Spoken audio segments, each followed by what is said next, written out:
Today, Megan and I are at the Frieze Art Festival, and it's not a festival. It feels like a festival. It feels like the white party in here. And this is the latest work of Ed Boucher. This looks like kind of like batik print. And batik print means you use wax with ink on cloth. And I'm not sure what it says. It looks very stylish. It looks very sellable. This is the artist Sylvie Fleury. And that work there, which is a full-length mirror, is, can you guess, is called Blade. This is called Eternal Wow on Shelves. This is pretty low. Look at the depth in this sparkly, resinous ooze. This is beautiful. You know what else is beautiful? This is polished steel with a mirrored shelving top. I just love it when artists care for their materials so much. This is what I would call a purely aesthetic experience. It's delight on the eyes. Excuse me, not like that. With 2 hands, it looks too strong. So we just walked over to this sculpture here, and people were really roughhousing with it, and the gallery dealers were just like, do not fuck up these bells, alright? Don't shake it. There's handles, so I believe it should be moved like this. Okay, it's more subtle. When you roll it around gently, you hear it still slightly ringing.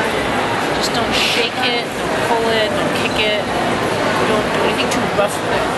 Treat it like a woman that wants to be treated well. This is the artwork of Rikrit Tiravanit. He's a Thai artist, very famous, showing at Gavin Brown. Megan just yelled at me because I actually, when I walked by this painting, it's actually white chalk on a black painted canvas, and I went down the artwork. It cost $100,000, so we have to get out of here before we have to pay for the damage. This is the artist Robin Acrylic, what people are calling post-pop. Does that mean post-Andy Warhol? Seems pretty poppy to me. It seems pretty poppy. And I don't think we're post-Andy Warhol. But what I do like is the graduation of colors from cool blue to cool green, a little warm in the middle, and this really pretty glitter sparkles that Maria Nepomuceno, she's Brazilian. Very cool. I think the craft is really highly intricate and well skilled in make shapes.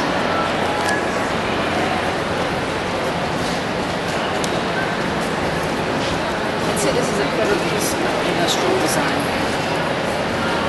I'd see this working architecturally in a storefront, in a home, in a bathroom. Maybe large A's. Large A is small B's. No, those are B's. Definitely not A's. I got a pair of A's. I know what they look like. That is... These are the size of my left small B's. This is a work by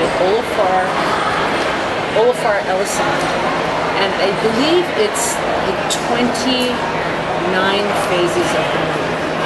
Actually, does the moon actually have 29 phases? I don't know. But if you look at it, it goes from the new moon to the full moon, back to the new moon.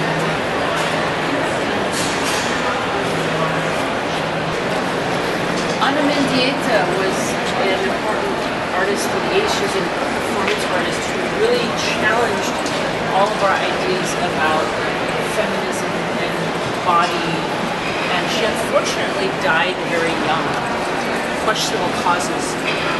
Probable cause is her boyfriend at the time, who was also a famous artist. They think maybe it was domestic violence. He pushed her out the window. but it wasn't ever proven, so that artist is still alive and working in the world today, and it's still a controversy.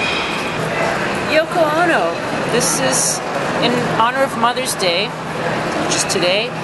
My mommy is beautiful, and everyone got to put up a post-it to say something about Mother's Day.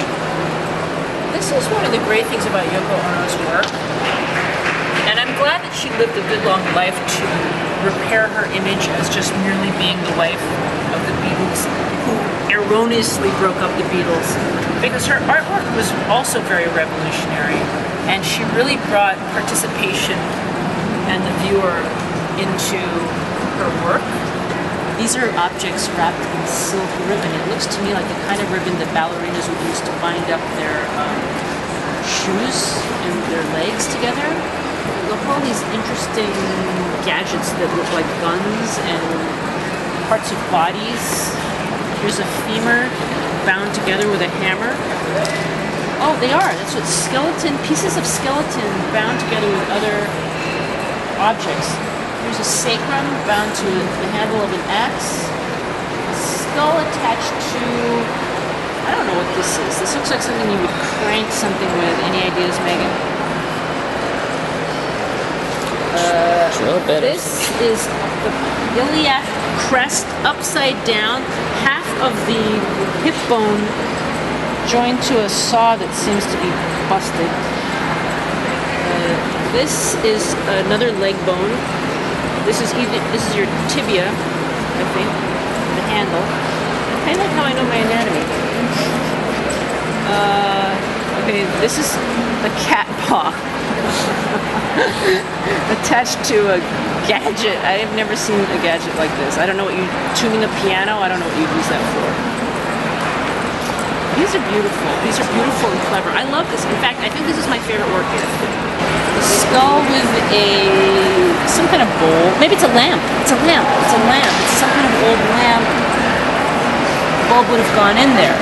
This is what you really would say when you get a light went on in your brain. The metaphor here is that our bones are mechanical aspects of our body which help us move through life. And therefore, all the objects which we use as an extension of our ability to manipulate things, such as tools, are just an extension of the human body. Because of that.